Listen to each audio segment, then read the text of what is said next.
welcome back to Carolina Conservatives. We are preachers with a punch. And let me tell you something, Pastor, have we ever needed more of a time now that we've needed preachers that will be willing to come in, take an uncensored, unfiltered approach and punch back? We've got too many just pansy preachers out there that don't want to do anything. But here on this podcast, we won't find that. I'm Dr. Nathan Street. I'm Pastor Alan Mashburn. No, we won't. In fact, I had a friend of mine who was having a Zoom call the other day with some pastors, well-known pastors in North Carolina, asking them why they were not more engaged in the culture, in the election process, and they didn't have an answer. So I don't understand that at all. It's an honor to have Miss Katharine Gorka on the podcast today. We asked her to come on, and she graciously agreed to talk about an article that she had co-written with Mike Gonzalez and published on the website of the Heritage Foundation. So Dr. Street's going to bring us into this. This is more his wheelhouse, but the article is the radicalization of race, philanthropy, and DEI. Everywhere you look now, I look at some budgets, public records of schools. Every institution now seems to have a DEI director. Why is that, Dr. Street? So that's the good question that I would like to really start with here with Katie is, number one, Katie, what is DEI and why are we finding these sorts of directors, these highly paid positions? Even corporations now are adding these DEI positions and departments in there. What's going on with this? Why do we even need this sort of thing in our businesses and in our public institutions? Well, I start by saying we don't need them. We need to get them out.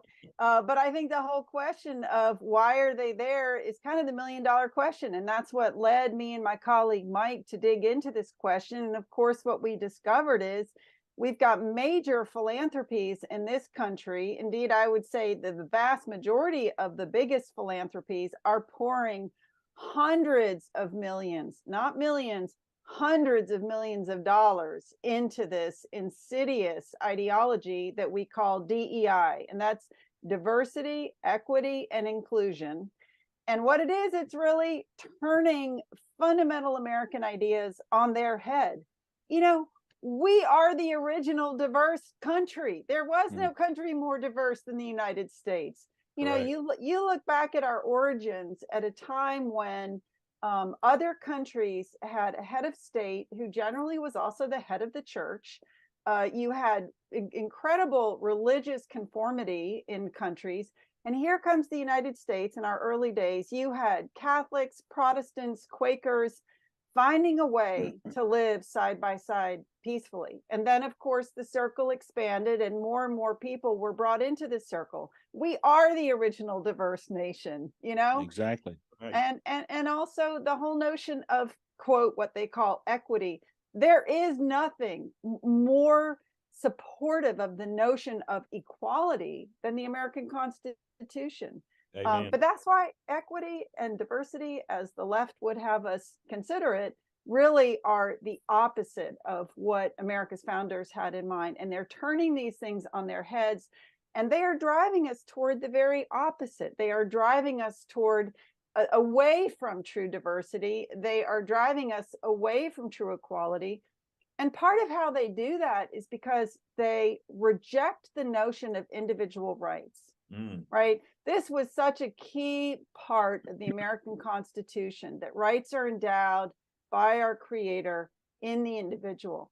Well, the problem is when you reject that in favor of group rights, which is what the left is now doing with DEI, the problem is who gets to decide who's in the group, right? Who gets to decide who's in the group, who's out of the group? It's the elite. There could not be a more unjust and unequitable system than what we're seeing today. Exactly. So, go ahead, Pastor. I was just going to add, I was speaking to a congressman earlier today about the World Economic Forum, and I know that can take us down another road, but really they're intertwined because they want to dissipate better word would be eradicate the individual sovereignty and the sovereignty of our country. Everything wanting to go toward globalism, but in the ideology way of things, you're pushing everything toward a Marxism, which is exactly what this is. It's the root. Setting them up as the elite and everyone else as subservient. Am I on the right track? Yeah. You got the bourgeois all over again, Katie, right? I mean, that's what it is. We've got the bourgeois, and then we've got everybody else that answers to the bourgeoisie. And so that's what Pastor's talking about is you've got this dichotomy of equality and equity.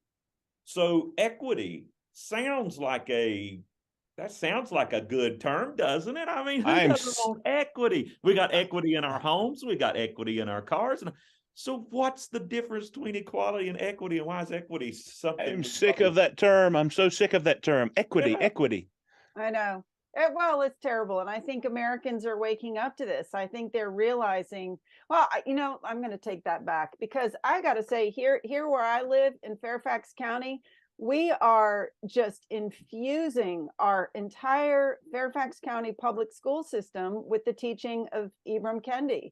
Now, he is one of the main proponents of this notion of equity, and it really is essentially reverse discrimination. Exactly. And it's not going to get us, and I don't know if you all have been following this other beautiful scandal that's been happening here in Fairfax County, but we had one of the top STEM schools in the country, Thomas Jefferson High School, usually either ranked number 1 or number 2 in the country. And it has just come out that the leadership of that school for 2 cycles has withheld the notification to students that they were National Merit Scholars because of equity. Mm-hmm. They're trying to level the playing field. And so what this means is you've got a whole class of students who are right now applying to schools who were not able to tell schools that they were National Merit Scholars because they were not notified. It's unbelievable. And that's what I'm saying. This is what's so wrong with equity. It's like equity is, let's pull some people down so that they're all on the same level. Instead of raising anyone up. Instead of raising everybody up and giving everybody the best opportunity to excel. Yeah. But Katie, we've been doing this in education for decades now. We have, when we standardize tests and we have children who perform here, we may be able to raise these children up some, but so that we look better, it's easier to raise these children down to here. I mean, it's socialism and Marxism 101. It is ensuring everybody has equal outcomes instead of taking these children and raising everybody up. The whole notion of a rising tide raises all ships. We don't do that in public education anymore, or public schooling, I should say. It's all about what is happening at the Thomas Jefferson Classical School, that it is all about what can we do to bring others down so that it doesn't look nearly as bad on us. I mean, that's essentially what this whole DEI and equity madness is about, right? Yeah, absolutely. And, a lot of people may feel, well, what happened to Thomas Jefferson doesn't apply to me or doesn't apply to my school. But I can say something that is applying to a lot more schools is, for example, to standardize testing is being lowered, is being adjusted so that it looks like people are doing better. But, for example, one of the things that happened here in Virginia, when you compare state scores with national scores, there is a big disparity, because here in the state, we're lowering the standards to make it look like the kids are still doing okay, and they're not. Mm-hmm. And that's why, honestly, I know we've, a lot of us have said this, but COVID was a blessing in the sense that it opened so many people's eyes to what's happening in education. But even more than that, it really inspired many, many people to take the initiative. And I want to say, especially I think in the African American community, to take the initiative to start micro schools, charter schools, private schools, classical schools. And so many people, I think, have realized how the state schools are failing our children, and they're taking it into their own hands. And I think that that is just such a profound blessing for our children. Yeah, indeed. Because at the end of the day, my children are my responsibility. The state, the government doesn't own them. So we have got to make the decision what's best for the children. And the best thing for the children is not this garbage. Katie, I'm known for saying a word on this show that I get a lot of people writing about and saying you shouldn't say that because it's not proper. And it's a simple word. It's called stupid. I get so sick and tired of this. I mean, it's just, has everyone seemingly lost their mind? This is, we have had one school system here in North Carolina. You referenced the one in Virginia. One system that Dr. Street and I had endorsed candidates and ended up flipping. A lot of people worked on this, flipped the school board to a conservative majority now, and they have since reinstated recognizing their achievers, the valedictorians and all of that. And you wouldn't believe, I attended that meeting when they voted on it. You wouldn't believe the pushback they had. The pushback came from retired educators or teachers or currently in there, but they had bought into this ideology that this was not healthy in an equitable sense. And I was heartbroken for one father because he got up and spoke to the board of how his daughter would be considered the valedictorian of her class, but she was not recognized the year before. And so she wasn't able to go to her college and say that or put it on her records or her resume or anything. And I was heartbroken for him because here he is, he's fighting for his child. And thankfully this board heard him and they voted to reinstate this. And I applaud them. Why even take that away? Why even move to do that? Where did this all begin? I know I'm going out of the parameters of DEI perhaps, but where did the ideology begin and when did it start to infiltrate that we've got to begin a new process of becoming equitable? Well, I'll say a few things about it just because I've spent, so much time sort of digging into this, both in this current paper where I looked at the history of philanthropy and its approach to race. And I've also looked at the history of cultural Marxism in the United States. So, you can't put it to any single factor, right? But there are a couple threads that are really, really important. Of course, I would say Marx is one, the whole idea of socialism. And let's be clear here, for a lot of people, it might seem really, I don't know, irrelevant. Why? Who's Marx? Who cares? That was a long time ago. But I think it is really important because Marx and the ideas of Karl Marx still shape the thinking of many, many people. Patrice Cullors, one of the co-founders of Black Lives Matter, says she is a trained Marxist. Many of our university professors now identify as Marxists. And I think Americans have to understand Marxism is the opposite of the United States and what we believe in. And I think, this is why, I'll tell you one thing. I think our many of our recent immigrants are going to be super important soldiers in this fight because they have come from Marxist countries. They understand viscerally, whether from Vietnam, China, North Korea, Cuba, Venezuela, any number of countries that are Marxist, communist, they understand what Marxism does, not only to a nation in terms of impoverishing it and elevating corruption, but what it does to the human soul and what it does to relations between people.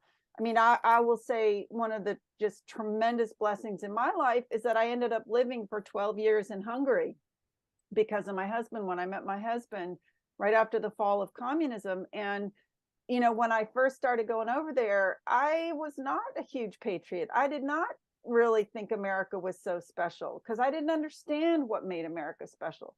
I tell you what, you go live in a former communist country, you will understand what makes America special, and you will understand how devastating socialism and communism are on a nation, on people.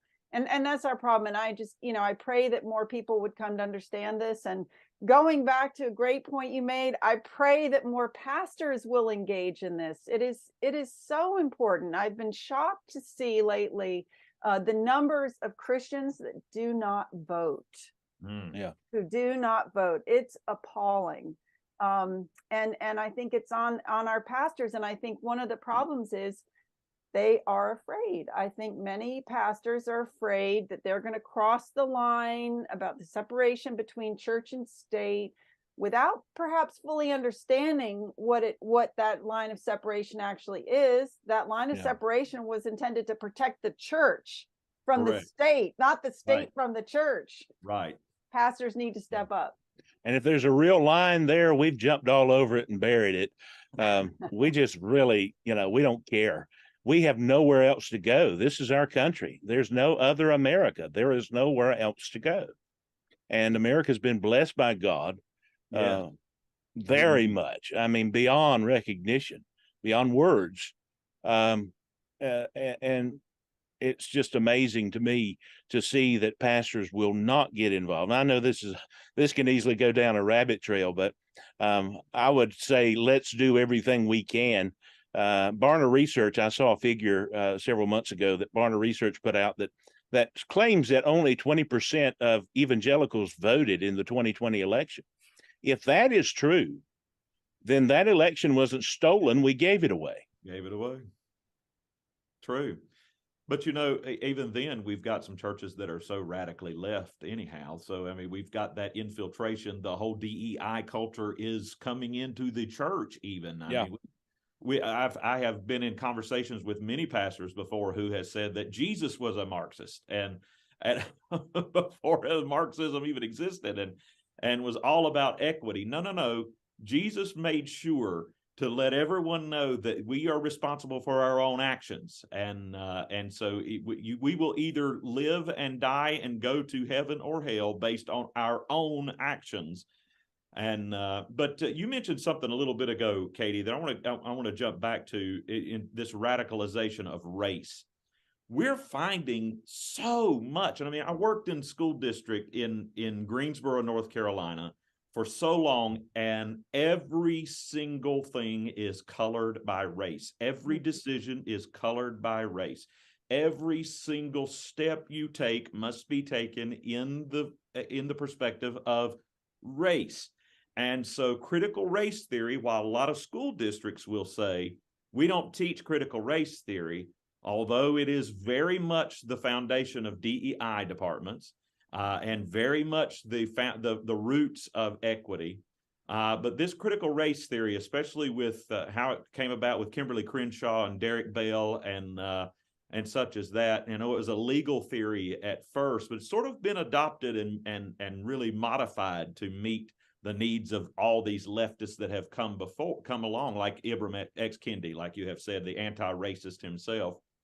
So how in the world are they getting away with this sort of really racist action? I mean, we could call it soft bigotry if we want to, but it's really not soft bigotry. It's blatant bigotry that we're looking at people and saying, well, because you're Black, you don't have enough sense to do what needs to be done. So we're going to dumb it down for you and water it down for you. So it'll be a lot easier, sort of like what Kate Brown did in Oregon with the schools there. So how in the world is the left getting away with open, blatant racism like this?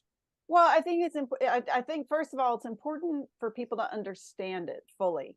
And I'm glad you touched on, the origins of CRT and the background in critical legal theory. So this all started in about the 60s with the radical leftists, majority white, who were activist students in the 60s, radical leftist students who became disillusioned and ended up, many of them, becoming law professors. And so you had, and out of that group, you had the emergence of critical legal theory. And it was really about, they were all about dismantling our legal system. And then what happened throughout the 70s, you had a growing number of minority legal students, so African American, Mexican American, primarily law students, coming along through these programs, and they were not seeing Black professors. They were still just seeing white professors. So they kind of turned on the professors and said, we reject what you're doing. We reject critical race. We reject critical legal theory. And that was the birth of critical race theory. They said, you can't just dismantle the system. You've got to look at it through the lens of race. And there was, ironically, 1989 was kind of the turning point. So 1989, while me and many, many other people were celebrating the collapse of communism in Central and Eastern Europe, actually, that was kind of the year that Marxism really took hold in this country, because that year there was a big, a very important conference with Kimberly Crenshaw and others, where they sort of codified critical race theory. And that is the roots of what we're seeing today, DEI. It is fundamentally socialist and Marxist in its nature. They want to dismantle the American system. They want the racism because they want the power. They want to flip it, and they want the power. It's all about power, and it's all about control. And I think it's sad, because I think that the majority of people in our suburban neighborhoods, like these suburban moms who put the Black Lives Matter signs in their yards, I think their motivations are fundamentally good. I really do. They're not evil people. They're not, I agree. I just don't think they understand. I agree. What it is they're supporting. And I think our job is to help them understand you are not doing anybody any favors through that. And, I have to tell you, the most passionate critics that I have heard of critical race theory are African Americans, because the last thing they want is for their children to be told, A, that they are victims, and B, that they can never achieve anything because of their race. I mean, you're talking moms and dads who are doing everything they can to educate their children, to raise them up, to be godly children, to be hardworking,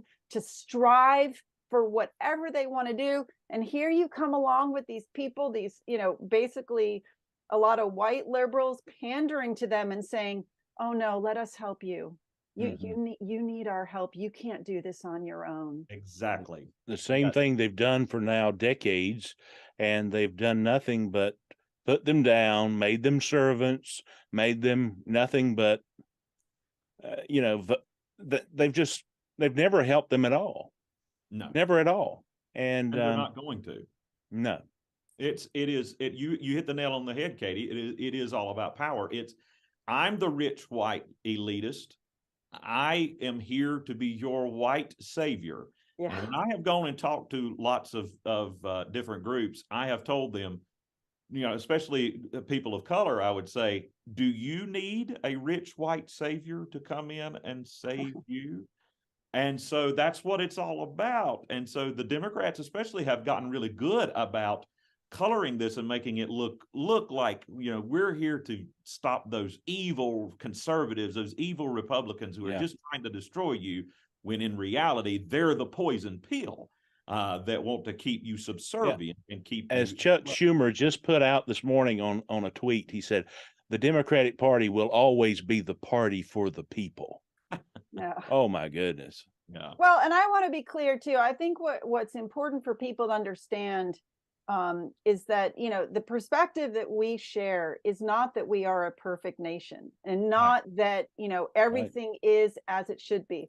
But there are two ways to solve this. One is the American way, which is you limit the size of government, you elevate individuals. You free people up to go out and be inspired and do their work.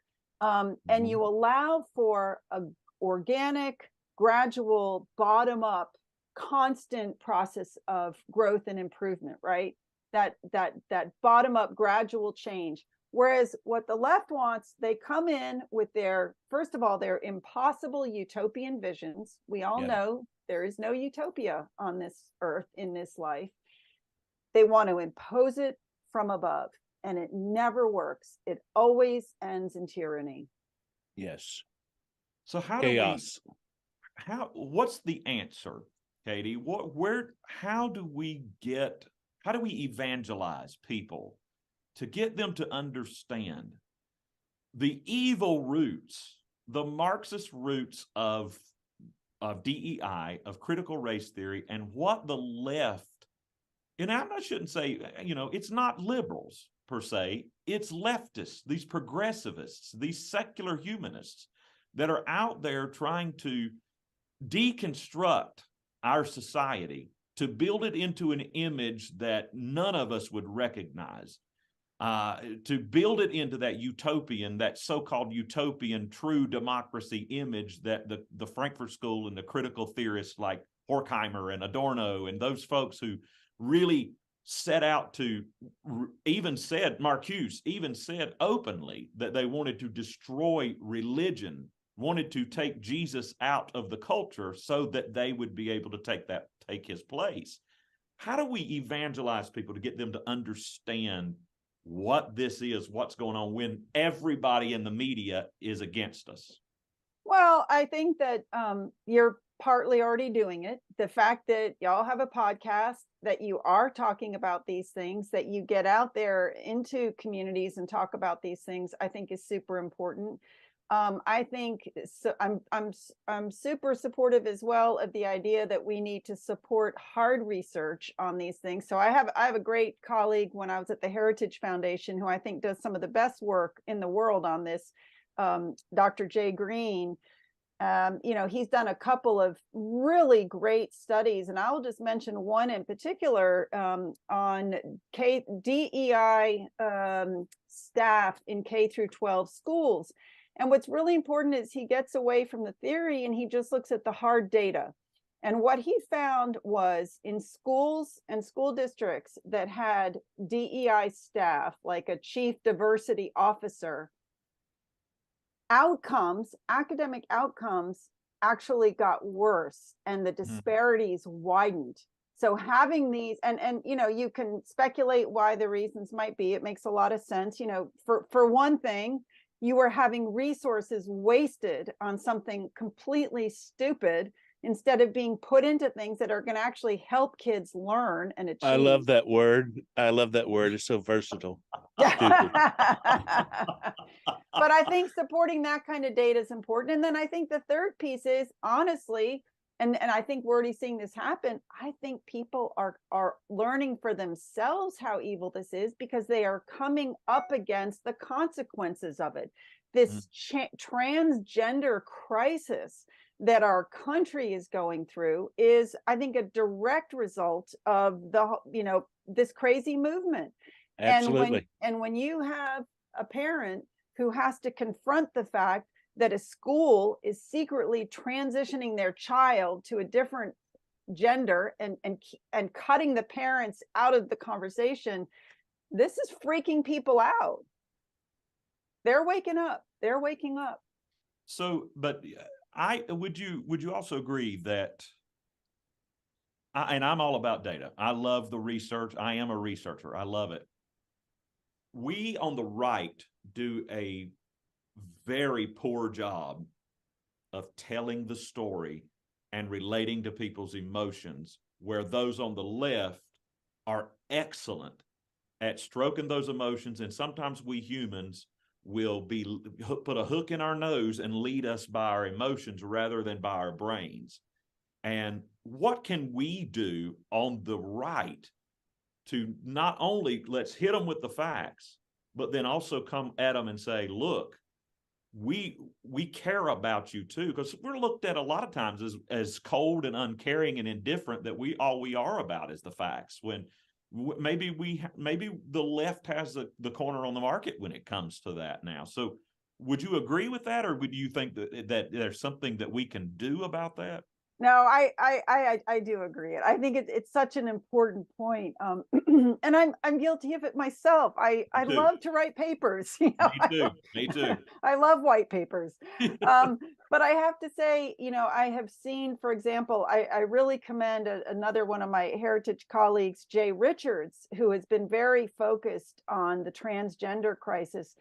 And, you know, for example, just I think it was yesterday, if I'm not mistaken, just yesterday, he had at Heritage, and you can find this online at the Heritage website, he had Chloe Cole come on. I don't know if you've seen her work.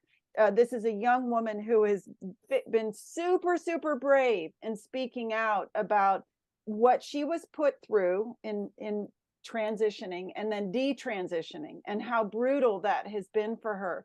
So I think it's super important that we give a voice to those people, and we find ways to elevate those stories. And you know, this is you know, a part of that process, I have to say, and this is a topic I'm just passionate about, is we on the right completely abandoned Hollywood to the left. And movies and TV shows do so much to shape the culture. We are not making movies. We are a little bit. We're not making enough TV shows. Those things are just so profoundly impactful on the culture. So I hope more people on our side will get involved in those types of ventures as well. But, you know, for people like us, I think just finding opportunities. Look, you have a platform. Find opportunities to let those people talk. I agree with you. You know, you've got to reach people on an emotional level, and nothing changes minds as much as a personal story. That's very true. And something that I don't want lost that you said is very important is about media, that we have ceded the authority that we had to that. And by the way, that goes back to critical theory in itself. In the Frankfurt School, Thomas Adorno himself railed against mass media and said that they needed to get control of media even back then, so that they could interpose it with all the Marxist and communist socialist ideals that they wanted to, so that they could then start building toward that communist utopia that they called true democracy, that they so desperately desired. And so you're exactly right. We have been the ones that God gave us the authority that he has given us from the beginning. And we stepped back away from that and have allowed Satan and his proteges in the left to take over and just really dictate the terms to us now. And now we're trying to fight and claw and scratch our way back to that now. And so you're exactly right. That's something that we have got to do a better job of on the right. And one of the last question that I have for you, and because I know that we don't want to run too long on you, but inclusion kind of lends itself to say that we're not including someone. You know, we have to put this office in of diversity, equity, and inclusion because we are not including everybody. So truth, not truth, where is that coming from itself, specifically inclusion? Yeah. Well, it's interesting. So it has a very concrete history. This was actually, believe it or not, it's an idea that actually originated under Reagan. Reagan made a speech where he recognized that the workforce of the future was going to look different. And he said, we are going to have more women in the workplace, and we're going to have more active African Americans in the workplace, which was true. And he said, workplaces are going to have to do a better job of including those people. And what that means is their needs might be a little different. So for example, women might not want to work full time because they have to be, you know, have a role as mothers, right? And so I think there was a very sort of legitimate notion of what inclusion means, and that inclusion was something worth investing in. And I still believe it's something worth investing in. But again, you can go at it two ways. You can go at it in a gradual, organic, let's do this better. And you saw American companies made a lot of changes, and they did a lot better to make the workplace truly inclusive. What's happening today with DEI, it's not that at all. It's we are the thought police. We are going to dictate who's the legitimate group and who's illegitimate. And honestly, they are trying to cut off at the knees half of our country, which is right. It's not about, it's just not inclusion at all. It's, again, I just have to go back to this. It's their power play. They want the power. It goes back to a classic trend of the left, that whatever they accuse us of on the right, they are always doing. So when they're putting this word in there, it sounds nice. It makes a good marriage between diversity and equity, and then it just sounds good. It just rolls off the tongue. But it's anything but. It's actually the very opposite. And they love psychology, reverse psychology. They love to do that. And they've become pros at it because they have manipulated generations now, and they're continuing to do so. We've got to wind this down a little bit. What can we do actively to engage and educate and even attack this ideology? Well, I've got to say, I still think educating people is so important. I mean, I'm constantly learning. So I learned so much in doing the research for this paper. So I'm going to encourage people to read my paper. I've got 2 big papers on this topic up at the Heritage Foundation. Anybody can look at them and download them. I think people need to educate themselves. I think they need to share information, talk about it with others.